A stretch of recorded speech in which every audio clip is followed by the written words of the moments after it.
మా చెల్లి స్టైల్‌లో చికెన్ కర్రీ ఎలా చేస్తుందో చూసేసేయండి. ఇప్పుడైతే లేట్ చేయకుండా స్టార్ట్ చేద్దాం. స్టవ్ పైన పాన్ పెట్టేసింది. 4 టేబుల్ స్పూన్‌లు ఆయిల్ వేసేసుకొని, ఇప్పుడు ఇందులో అయితే స్పైసెస్ వేసుకోవాలి కదా! అందుకోసం అయితే బిర్యానీ ఇంగ్రీడియెంట్స్ అన్నీ వేసేస్తుంది. అలాగే మా అమ్మ ఇది కాదు, అది కాదు, ఇది వేసావా, అది వేసావా, ఇదెందుకు వేసావు అంటే ఒకటే మాట అంది మా చెల్లి. అరే! ఎప్పుడు వండుకోలేదా, మేము తినలేదా అంటే, ఇంక అమ్మలు అంతే మరి. అమ్మల నుండే కదా మనం నేర్చుకుంది. అంతే వాళ్ళు మారరు. మనం మాత్రం ఆ! సరే వేసాము, వేస్తున్నా అనాలి అంతే కదా! అది సరే గానీ ప్రాసెస్ చెప్పమ్మా మీ చెల్లి ఎలా చేస్తుందో చూద్దామంటే నువ్వు మళ్ళీ సోది చెప్తున్నావు అంటారా? సరే పచ్చిమిర్చి మంచిగా ఫ్రై అయిన తర్వాత ఉల్లిపాయలు పొడవు కట్ చేసుకొని ఇప్పుడు వీటిని కూడా ఫ్రై చేసుకోండి.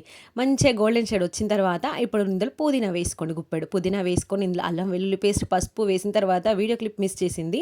ఎందుకంటే మా చెల్లి ఎప్పుడు వీడియో తీయలేదు కదా! అందుకోసమే. ఇంకా మంచిగా కడిగేసిన చికెన్ ముక్కలు ఇందులో వేసుకోవాలి. ఇలా వేసిన తర్వాత ఇప్పుడు మంచిగా కలిపేసుకోండి. అల్లం వెల్లుల్లి పేస్ట్ మంచిగా పచ్చి వాసన పోయిన తర్వాత మాత్రమే పసుపు వేసి ఆయిల్ చక్కగా ఫ్రై అయిన తర్వాత ఇప్పుడు చికెన్ ముక్కల్ని వేసుకోవాలి. చికెన్ వేసేసి మొత్తం ఒకసారి కలిపేసిన తర్వాత చూసారు కదా మా మమ్మీ ఎక్స్ప్రెషన్స్ ఏం చేస్తుందో ఏమో, ఎట్లుంటుందో ఏమో అనుకుంటుంది. కాకపోతే ఎవరి వాళ్ళ ఆయనలకి వాళ్ళు చేసుకోవాలి అంటే ఇలానే చేయాలి. అదే అమ్మ చేస్తే ఇష్టపడతారా చెప్పండి? అందుకోసమే ఎప్పుడు నేనే వండేదాన్ని. కాకపోతే ఇప్పుడు చెల్లి వండుతుంది. నేను చెయ్యను అని చెప్పేసాను. ఎందుకంటే ఆ రోజు నాన్ వెజ్ తినను కాబట్టి నేను చెయ్యను అని అన్నా. గరిట పట్టే ఛాన్స్ మా చెల్లికి వచ్చేసింది ఇప్పుడు. అందుకోసం వేరే లెవెల్ వండేస్తుందండి.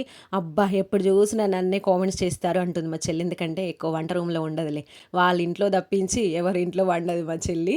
ఇంకా సరే ఇప్పుడు ప్రాసెస్ ఏంటో చెప్పడం మర్చిపోయాను కదా! ఉప్పు అయితే మీరు టేస్ట్‌కి తగ్గట్లా వేసుకోండి. అలాగే స్పైసీ చూసుకొని ఒక 2 స్పూన్ల కారం వేసుకొని, ఒక నిమ్మకాయ స్క్వీజ్ చేసేసి ఇంకా రసంని తీసేసేయండి. నిమ్మరసం వేసిన తర్వాత ఒకసారి కలుపుకోండి. అలా వేస్తే ముక్కలు విరిగిపోవంట. అందుకోసమే ఈ విధంగా కారం, ఉప్పు వేసిన తర్వాత నిమ్మరసం వేసేసి ఒకసారి కలిపేసిన తర్వాత ఇప్పుడు చికెన్ మునిగేంత వరకు వాటర్ పోసి ఒక 2, 3 నిమిషాలు ఉడికిన తర్వాత ధనియా పౌడర్, కొబ్బరి పొడి వేస్తే చిక్కబడుతుంది. ఇంతే చికెన్ కర్రీ మా చెల్లి స్టైల్‌లో రెడీ అయిపోయింది. మీకు నచ్చితే లైక్ చేసి సబ్స్క్రైబ్ చేయండి. Thanks for watching. బాయ్.